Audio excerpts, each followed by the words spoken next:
ഭുവനങ്ങളെ സൃഷ്ടിക്കയെന്നതു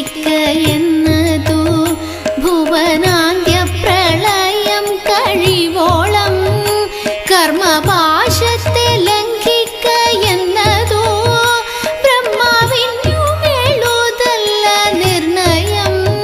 ദിക്പാലന്മാരും ഔവണ്ണം ഓരോരോ ദിക്കുതോറും തളച്ചു കിടക്കുന്നു.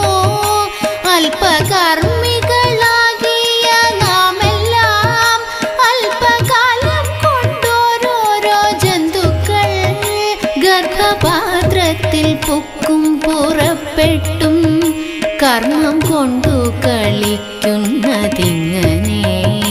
കൃഷ്ണ കൃഷ്ണ മുകുന്ദ ജനാർദ്ദന കൃഷ്ണ ഗോവിന്ദ നാരായണ ഹരേ.